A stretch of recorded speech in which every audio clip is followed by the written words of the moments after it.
In the land of grills. How's it all going, folks? Yeah, we're doing an honest review today of this is all brand new from Masterbuilt, our friends at Masterbuilt. This is the AutoIgnite Series 545. A lot of cool things going on that AutoIgnite. We're going to take a closer look at that. But first thing I want to talk about is there is bits and pieces in this grill, this brand new grill right here, that's in that Masterbuilt over there, that Masterbuilt over there, and that char griller right there. Yeah, there's like the best of that one, and that one are all in that one. Let's get started. All right, first thing I like to start with is what I paid for it. So this is I got this off Amazon. They sell this at Home Depot too, but it was $528 total. That's with tax, and you can see I just got. So here's some of the specifications. There's your dimensions: 24 deep, 56.5 wide by 44 inches high. I don't know where the stainless steel is that they're saying it's in there. I didn't see it. And it's 128 pounds. Let's just call it 130 pounds. All right, it says it can hold up to 8 hours of fuel. We're going to be trying that out. Temperatures range from 250 to 650, so not that low. And we'll dive into a lot of these things and try to explain it to you a little bit better so you understand. It's got this quick sear iron, cast iron plate, which is just to cover over the charcoal. And you say the 545, that's how many square inches. So it's not overly huge. It looks bigger because your charcoal hopper is on the inside and they kept it inside the grill. And like I said, we will take a closer in-depth look at this quick start AutoIgnite. And we're gonna try, we're gonna try it out. We're gonna do the puck test. And you know what? I got some steak. I'm gonna try reverse searing some steak all today. What's you're saying, Tom, what is it that these three grills all have in this grill?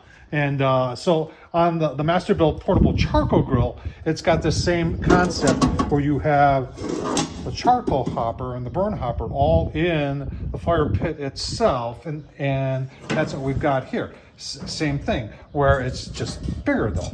And I like that. I like that a lot. And this is your quick sear grate right here, where you're cooking right on top of the charcoal there, so it should get plenty hot. We'll check that out. Now you're saying, what does it have in common with the big orange one there? And well, they took the same controller off the big orange one. Probes are on the other side though, and put it on this grill. So it's got some of that on there also. All right, looking at the char griller gravity, you're saying, Tom, how could char griller stuff be inside a Masterbuilt? Well, remember Masterbuilt char griller and Kamado Joe, all owned by the same company. So I'm not 100% sure, but I'm thinking they're phasing out the gravities in the char griller. They've only had one, and this was the 980 right here, and are taking some of the things they liked about it and are putting it now in the Masterbuilt. And this is one of the cases where we've got this heat diffuser, which is really nice, and then that heat tube right there. And these are all come directly from char griller. Yep, see, there it is right there. And also, and I just noticed this, if you look at the shelves for all the holes in it, see the holes? See the char griller? Yeah, kind of the same stuff. All right, let's take a walk around the AutoIgnite Series 545. Like I said, I did get this and put it together myself. If you're looking, I did have a little damage here. This handle came damaged, and I got to take a picture and send that in, see if I can get a new one. And it was really kind of strange because the box was pristine, and this thing is buried on the inside, so I don't know how that ended up being damaged. But anyway, that was about it. There are little crinkles here and there, but nothing to write home about, nothing to get upset about. You've got, on this side, you do have a fold-up shelf, and you're wondering why it folds up. And that's purposely so you can get at the ash, because that's where the ash goes. And even though that looks like a vent, it's not. That's where you put your charcoal starter, and then you close this. And then walking around here, all nice porcelain coated enamel inside and out here. I like that. You've got, I believe it was a cord wrap right there. And then you've got your second tray that's got your controller on it. You would put your probes in right there. It has four ports for 550 square inches. I don't think you need four, but they only give you one probe, which a whole bunch of grill manufacturers do that, and I just don't understand. Come on, give us at least two. All right, let's move to the inside and let's talk about dimensions first. So your main grate here is 16.5 by, let's just call it 20. So 16.5 by 20. Now, they have a warming rack up here. See the dimensions there. It is 8.5 by, let's just call that 18. This thing is, some engineer got involved here. And flips up like that, and then it flips down like this. It's totally open underneath, and it's only held on by these two that go in the holes in the back. So it's hard for me not to call this flimsy, because it is. All right, so we've got two Masterbuilt cast iron grates. It is wider on one side than it is on the other side. You know, and I really like the fact that they've coated the entire inside surface with porcelain coated enamel. Now here's that heat diffuser that comes off. And if you watch the channel before, Tom Horsman YouTube, I have put aluminum foil on this and just cut slits in this to make things a little bit easier to clean up. And that's optional for you to decide. Now here's your heat diffuser. So the heat comes out of the firebox and is blown by a fan, and it goes through here, and then it comes out into here, and this just sits on there like that. Then it comes out these holes, and obviously they have the ones closer to the firebox smaller than the ones that are far away, and that's the way it worked on the char griller too. Talked a little bit about the controller. It is PID, and the temperature probe for that PID is right underneath there. They have it shielded. All right, so that's a removable drip tray right there. I have covered mine already in aluminum foil. It doesn't have a whole lot of slope to it. So this is one of those things where I would highly recommend covering it in aluminum foil. That way you can easily clean it off before you have a grease fire. And then it does pull out the front, and the whole tray will come out like that. Or you can just take the grease bucket off too. Now, taking a look at the doors, we've got some holders there for your probes. This is a double wall door, which makes it a little bit sturdy, and two nice catches on it, and it works real nice.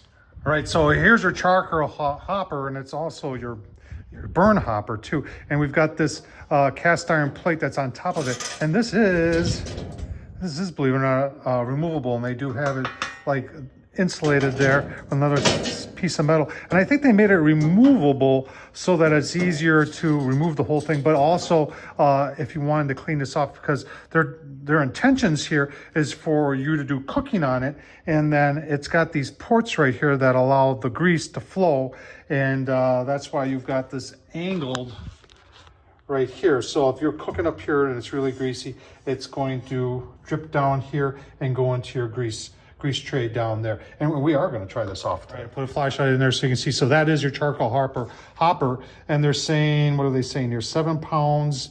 You can put 7 pounds of briquettes or 5 pounds of small lump in there for 8 hours of continual use. And you're going to say, well, would you be able to recharge this while you're doing it? And we're going to test that out. But I think so. Its smaller brother, put it away already, over there had an issue where the ash would build up, and the amount of ash would limit how much you could put in. But this one's actually got a pretty decent size ashtray right here. So that's pretty good size right there. And it goes right back in just like that. So this is your burn grate. This is what the charcoal sits on.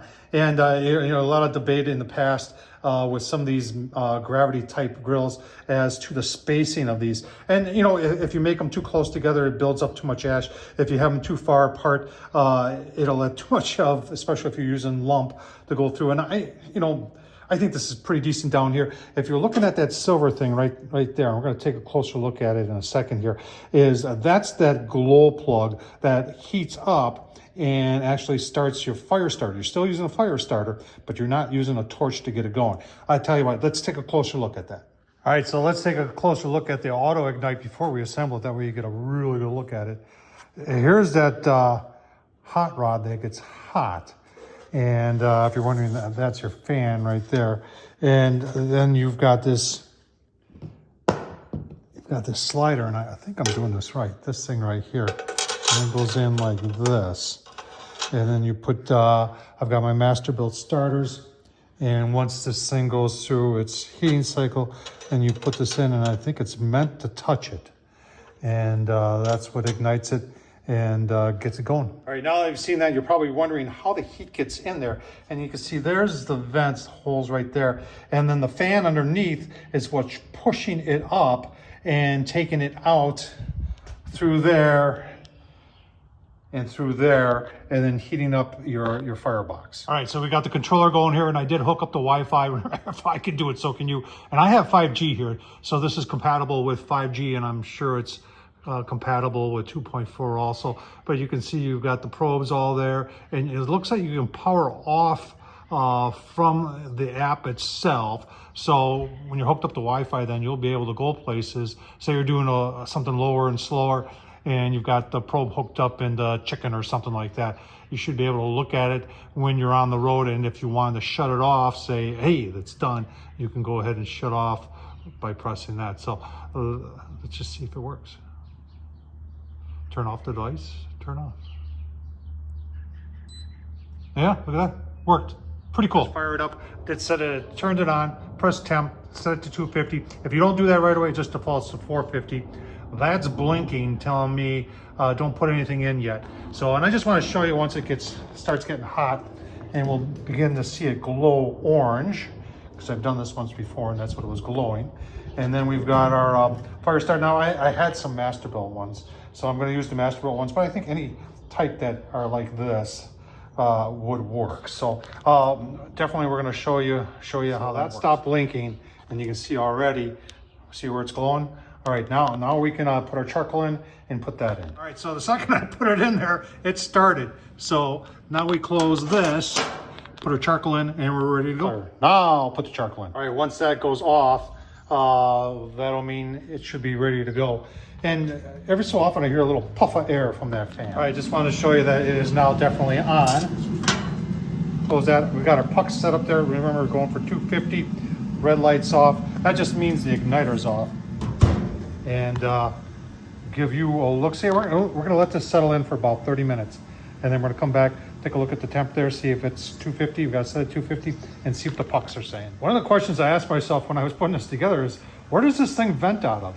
And there's a real thin slit, you can see it in the back there, and that's where the majority of it is venting out of. And I'm just running some cheap Kingsford right now. We're just doing the burn-in, and then and I only filled that hopper up maybe half. And like I said, we're gonna do the 250, we're gonna do the hot, and then get rid of all that charcoal. Then we're gonna go with our orange bag B&B, if you haven't seen it. That stuff right there is the best, in my opinion. And that's what we'll use to reverse sear some steaks, hopefully at 250, and then turn up the high and use that griddle plate and see how well. I didn't give you even a chance to walk out of the garage, and it's already, and you can hear that fan ramping down. It's at 250, target temp is reached. Curious how far over it's gonna go. Well, just dropped a little bit. I could do this all day. I don't think you want to see it though. All right, it is not overshooting. I mean, that's when I don't know if I told you that this thing is got a PID controller in it. And you're saying, what is PID? Proportional integral derivative. If I ever were to get a tattoo, I know I'm never going to, but it would be PID. And so what it is, it's a program, and it's unique to every machine. So it's inside that box there, and they design it for this individual cooker, and it just controls what it's doing right now. It's just controlling that fan, and that fan is what's controlling the heat inside the grill. It's really cool technology. You see it a lot in the pellet grills, and right now it looks like Masterbuilt may have that conquered, but like I said, 30 minutes from now, we'll take a look and see if this number is coinciding with those pucks, which are at grill grade level. All right, I think we're right around 30 minutes. You know what, we could take a look at the graph. You can see it's still set at 250. Current temp is 251. And look at that graph. Yeah, we've been going for 33 minutes. And yeah, boy, that's pretty impressive that it's doing that. Let's take a look at the pucks, because that's what we said we were gonna do. And 250, up on top, a little bit warmer by the firebox, 275. That one's about 260. We're higher up. And then, I can't see that one. Can you see that? It's right around 250-ish and 275. In fact, I think that one is around 275 too. So it's holding temps pretty good. You gotta remember that temp probe is in there. So, you know, heat rises, so it would make sense that this would be a little bit warmer up on the top, but that's pretty consistent temps right now. And I think what I'm gonna do, what's my max on these things? 650. I don't want to take them that hot because there's like insulation in there, like a caulk in there, and it melts out of there. So we're gonna pull these off. I'm gonna put some targets in there and just use my thermal to shoot the temp. But we are gonna turn up to 650 now and see how it does. Well, I just stood here. You can look at the graph and see it didn't take but a couple minutes to get up to 651. Now, I'm sure my targets are not at 650. We're gonna give it a, let's give it 10 minutes. See how, if it acclimated and the interior of the grill is up to 650. See you in 10. I might as well answer this question right now. Am I gonna paint it like I did that one and that one? Yes. Well, it's a little over 10 minutes, but you can see it's been holding the 650 very, very nicely. Let's try our thermal. All right, let's, you can see my pucks in there. And I got a little flame down there, I guess. 618, 620. Definitely a little bit chillier away, but still 600 in the back. 560 and closer to the firebox in the 600s. Firebox itself, 675. So it gets hot. You know what I'm going to do? I'm gonna let this go for a couple minutes. Finish our burn in. And I'm going to take the temperature down to 250 again, and we'll see how long it takes to get down to 250. I have a feeling it's going to take a long time. All right, so using the app, you can see that we are back down 250. I left the lid open, and I did that once. It got down 250, then I did it twice more for like a minute, and just let all the heat bleed out of there, which it did. And now I'm gonna do something that you're probably not supposed to do. I wasn't gonna shut this totally down before I did my steak, but I don't see why we can't do this. And I'm just gonna throw in, you know, that many more briquettes and a chunk of oak on top of that. Yeah, you can see the heat down there. Throw that on there. One chunk of oak. Close that down. Close this down. And then take a look at the steak. All right, there it is. A chuck eye steak is one of my favorite cuts. Very, very good. And then I've got this stuff from my buddy Darren at Fire and Water Cooking. This is all-purpose black garlic, and it's got salt flakes in it. Delicious, no sugar, so it'll do very, very nicely. Let's get it on there. Let's get some smoke. All right, let's take a look. It's been about 40 minutes with our steak, and we know the cooler side is over here. You know, a nice color on there. We're at 250. Let's just see where you're internal here. All right, so we're ready to pull that off. It's 105. We're gonna pull that off. Turn this up to 650 and give it a sear. Oh man, I'll tell you what, I was pretty impressed. 40 minutes, that's pretty good. The 250 held very well. We know that the cooler side is over here. Keep watching Tom Horsman YouTube. Do a half a rack of ribs tomorrow on here at 250 also, and see how they turn out. Let's get a sear on the steak. All right, it got set at 650. That's where we're gonna be putting it on. I don't know what to spray on here, but I'm gonna try some of this stuff from Weber because it does not flash up. And we're just gonna go with our steak right on top of that. See how it goes. Right, let's take a look. See, as you know, in the past, when I sear, I like to do 2 and 2, and 2 minutes and then 2 minutes. Let's and sometimes I do 2.5 on the second one because the meat will cool down the cast iron. So let's just see how this is doing. Oh, that looks pretty nice. All right, keep on going here. Nice looking steak. Went 2.5. 2 and 2.5. Nice looking steak there. Oh yeah. That's ready to come off. Give you a look-see. It's just very impressive how this is working. All right, final thoughts before we go look at the steak. The biggest drawback to this is size. Only 545 square inches on the inside. That's about it, and it's $500. A lot of people are going to balk at that. Some people are going to say it doesn't get low enough. It's 250 is the low side. That's because you got the charcoal hopper, the burn pit, right in the same area as you do the grill. You know, it'd be cool if they could add 6 more inches to this thing, give you 2 levels or 3 levels, and then put some sort of barrier, double walled, that would go down through here and then have vents over there to make that happen. But you know what? I'm impressed by this grill. I love the fact that it does everything it needs to do.